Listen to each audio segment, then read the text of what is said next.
Muito bem, agora já estamos a gravar e eu começo por dizer olá a todos. Sejam muito bem-vindos a uma das últimas flash interview do Bode Inspiratório. Aproximamos-nos inevitavelmente do final. Estamos a 2 capítulos do grande desfecho e ao longo deste tempo falámos de 46 escritores, 46 artistas plásticos em tempo de isolamento social, como afinal todos nós. Todos os dias, ao meio-dia, no Facebook, um novo capítulo e um trabalho inédito. Também 46 traduções para o castelhano, o francês, o inglês, o neerlandês, o italiano. São várias línguas a celebrar, no fundo, a lusofonia. Hoje, recolhemos mais 2 testemunhos de escritores participantes, neste caso 2 escritoras. Tenho o maior gosto em poder estar à conversa com Nara Vidal e Filipa Leal. Muito obrigada a ambas. Nara Vidal, começo por si. Sendo oriunda de um dos países que mais notabilizou o conceito de folhetim, e podemos lembrar-nos de nomes como Machado de Assis, Lima Barreto, como é que olha para este desafio de Ana Margarida de Carvalho para participar num folhetim que vai na última geração e com uma divulgação em simultâneo, comunitária e em rede, no fundo? Obrigada, Paula, pelo convite participar. Eu confesso que quando eu fui convidada, eu fiquei bastante surpresa. Primeiramente porque, por ser uma brasileira no meio de um grupo de escritores portugueses e que eu admiro muitíssimo, a maioria eu já conheço por obras. Então, eu fiquei muito surpresa, mas muito contente de fazer parte. Achei a ideia genial, porque nós escritores geralmente trabalhamos sozinhos, há um isolamento natural já entre nós. E eu pensei, como é que isso vai funcionar? Será que isso vai funcionar? Porque... É uma pergunta legítima, não é? O formato é uma coisa impressionante. Eu fiquei pensando, a Ana Margarida enlouqueceu. Como ela vai fazer isso? Vou colocar 40 e tantos escritores para trabalhar em um único texto, sendo que cada um tem a sua voz, tem o seu estilo. Mas aí eu comecei a ler, né, acompanhar o folhetim todos os dias, e eu comecei a perceber que a graça toda era essa, né? Era exatamente a diferença de estilos. Eu fiquei muito feliz de participar, apesar de surpresa e um pouco com medo no início, que eu pensei, será que eu dou conta de pegar adiante esses, né, textos de escritores que eu admiro, que eu gosto tanto, mas enfim, foi uma diversão, eu gostei muito. E a Nara Vidal e a Filipa Leal têm a particularidade de apanhar o Bode Inspiratório no mesmo fim. Eu não te escutei, desculpa, fala de novo. A Nara Vidal e a Filipa Leal têm a particularidade de apanhar o Bode Inspiratório no mesmo fim. Ambas, não é? Sim. Muito grande por agarrar um conjunto de argumentos que já vem de longe. Filipa Leal, realizamos esta conversa no dia em que o seu próprio capítulo é publicado e a 2 do final. Desde que aceitou o desafio de Ana Margarida de Carvalho para participar até hoje, o que é que considera ser absolutamente marcante neste projeto?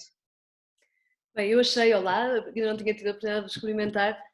Para mim foi maravilhoso o convite, até porque a maior parte do meu trabalho é de poesia, não é? Sou sobretudo poeta e do ponto de vista da ficção o que fiz foi mais alguns contos e sobretudo argumentos e escrita para séries, filmes, teatro, enfim. Foi um grande desafio perceber que estava no meio também, como tão bem disse a Nara, que estava no meio de tão grandes nomes e de escritores que eu tanto admiro, sobretudo ficcionistas, alguns poetas maravilhosos também, que igualmente admiro, como o Jaime Rocha ou a Ana Luísa Amaral, mas estar com estes pares foi uma honra que eu aceitei de imediato. E depois foi um bocadinho assustada também, começar a fazer o trabalho de casa desde a primeira hora, portanto, na verdade, desde o primeiro capítulo que ganhei o hábito durante esta quarentena, e portanto todos vocês me acompanharam muito, de todas as noites, como se fosse uma espécie de história de encantar que se conta aos filhos, ler o o capítulo era sempre antes de dormir, portanto lia sempre todas as noites o capítulo do folhetim, e claro que nós vamos criando algumas ideias do que é que poderá vir a acontecer quando chegar a nossa vez, mas eu estaria em 44º lugar, que era o capítulo que sai hoje, portanto tudo ia mudando cada vez que eu pensava que se calhar faria aquilo na vez seguinte, portanto também foi muito estimulante ter que ir adaptando as ideias que nós vamos tendo uma ideia inicial àquilo que vai acontecendo às personagens, portanto foi muito incrível o processo. Nora Vidal, no seu capítulo, fala-nos do vírus que vai matando não só as pessoas, como a humanidade nelas contida. Fala-nos dos artistas, dos autores, dos homens de conhecimento que ficam a faltar a uma América do Sul distante. É uma chamada de atenção para o que ficará em déficit a propósito desta conjuntura. Foi interessante essa minha guinada no capítulo, porque eu fiquei pensando como é que eu vou falar de coisas que eu gostaria de todos. Então, eu não tenho muito conhecimento de mundo cibernético, eu não leio muito esse tipo de literatura. E eu pensei, eu vou tentar colocar isso assim de uma maneira um pouco mais humana, e vou botar um pouco de luz no meu país, né, que tá sofrendo o que está sofrendo ultimamente. Mas sabe o que eu acho muito interessante, Paula? É exatamente a guinada que as coisas dão, né? O capítulo que veio após o meu, eu ria sem parar daquele capítulo, porque o meu foi assim um pouco mais emotivo, foi um pouco mais, né? E aí veio em seguida, o que veio em seguida só me fazia rir. E eu achei isso fantástico, que assim, é uma das características desse projeto, é exatamente isso. Cada um pega para si um texto que é coletivo, né? Então, eu achei fantástico isso. Mas na verdade, o meu foi exatamente para chamar a atenção para a questão mais humana, né? Que eu acho que, de fato, é o que vai sobrar disso tudo, né? É aquilo que eu disse, enquanto a gente está procurando uma maneira de se salvar, a vida vai passando, a gente continua vivendo. Então, essa forma de escrever é uma dessas maneiras de continuar vivendo, de continuar fazendo, né, de escrever, cada um fazendo a sua arte, para que a gente não seja rendido, né, só por preocupações, que a gente tente encontrar uma certa leveza nesse peso todo, enfim. Muito bem, muito bem. Filipe Leal, no seu capítulo, fala-nos da incapacidade da humanidade para o trabalho de grupo. E há pouco falávamos já um pouco disso, porque este folhetim, curiosamente, promove uma participação plural de autores, de disciplinas, ainda que cada um a partir do seu isolamento. É uma lição a reter para que nada fique como Dante? Sim, nada será como Dante, certamente, mas já poderei ir em relação ao futuro. Sim, na verdade, o que eu achei engraçado, tentar criar uma espécie de pessimismo naquela cientista, que é exatamente contrário àquilo que nós, escritores, temos estado a fazer, estes 46 pelo menos. De lado, muito se fala sobre o narcisismo e sobre o egocentrismo dos criadores, e é um facto, se calhar, indubitável na maior parte dos casos. Acho que não, provavelmente todos serão um bocadinho, todos seremos um bocadinho, mas na verdade, talvez também noutros campos, e pareceu-me que o que foi descrito destas personagens e destes cientistas ao longo de toda a história é que muitas vezes estavam a puxar para si o protagonismo de quem é que inventou a máquina finalmente, de eles personagens, não eles autores, mas brincou-se muito desde o início sobre quem manda aqui ou quem não manda aqui, quem inventou a máquina, se a máquina é real, se não é real, se vai realmente salvar a humanidade. E portanto, no fundo, eu tentei criar este paralelismo com a criação de arte, porque de facto este é um projeto raro, não é? De trabalho de grupo, e ter sido possível numa altura ainda por cima tão complicada, em que todos estamos com tantos problemas paralelos à arte, não é? Muito mais exigentes do que a arte nos exige, é o que está a acontecer agora, e muito mais exigentes para tantas camadas da sociedade, sobretudo para os médicos, obviamente, enfermeiros e todas as pessoas que estão a continuar a seguir com os países.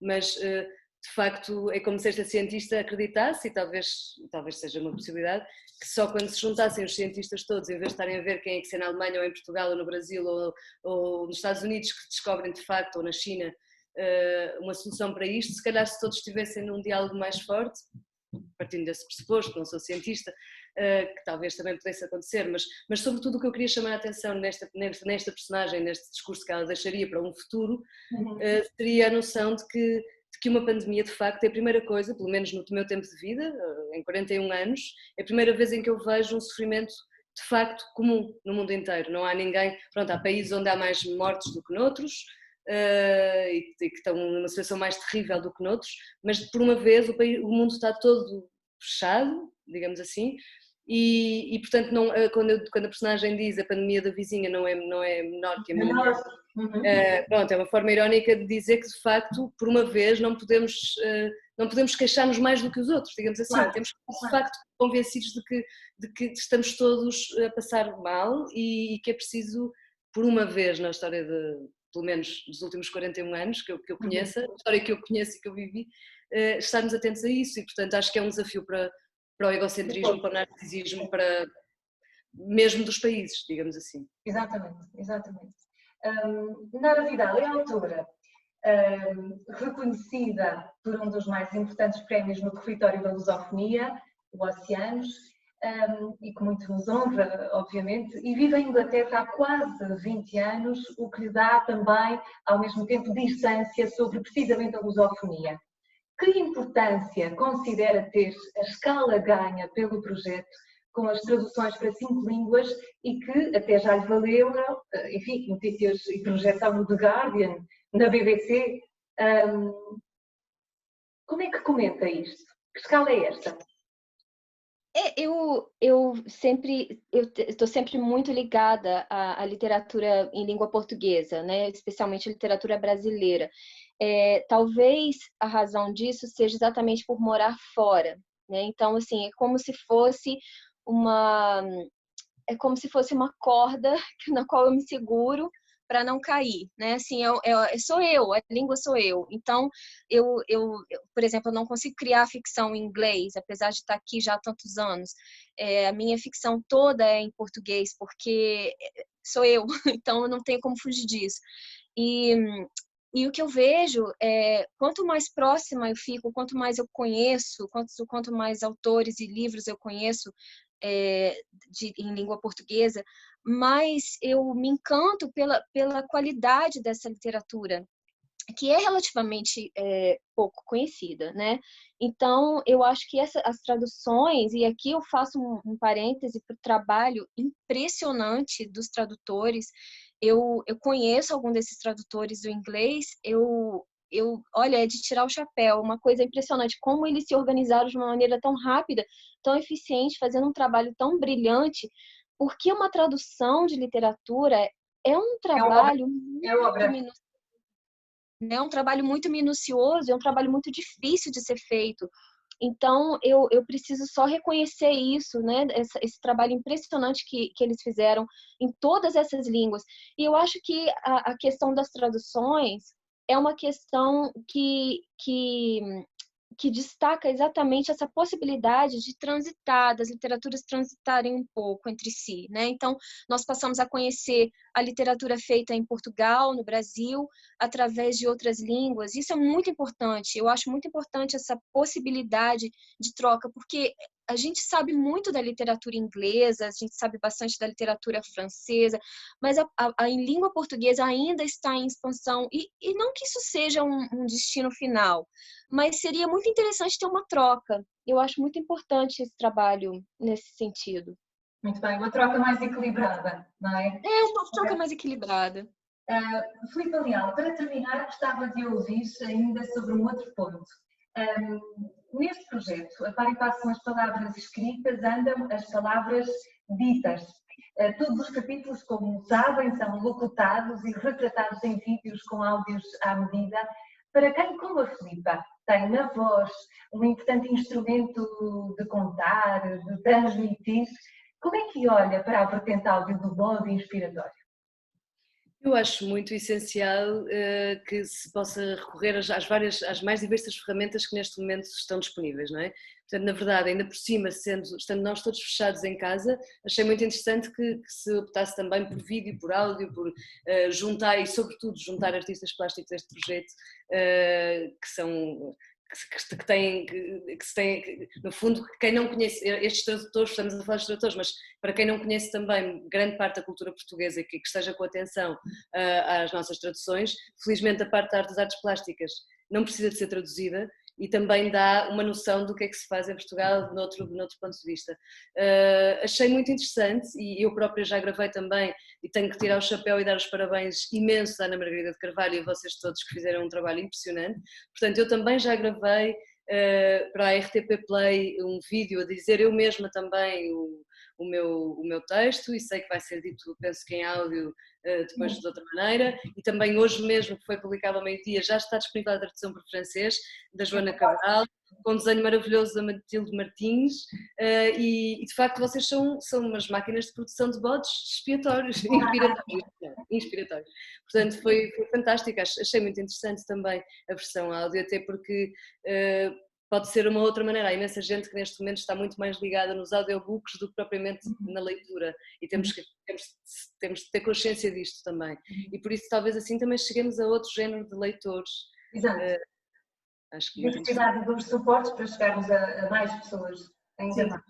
E outras faixas etárias também, nomeadamente. Muito bem. Nara Vidal, Filipe Leal, muito obrigada pelas vossas palavras, pelo vosso testemunho. É muito importante irmos dando a conhecer os testemunhos dos escritores, alguns dos escritores participantes, porque é a vossa voz que fica para além do vosso próprio capítulo. Muito obrigada. Obrigada. Um beijinho. Continuem a divulgar e a partilhar o bode inspiratório. Muito obrigada. Obrigada. Tchau.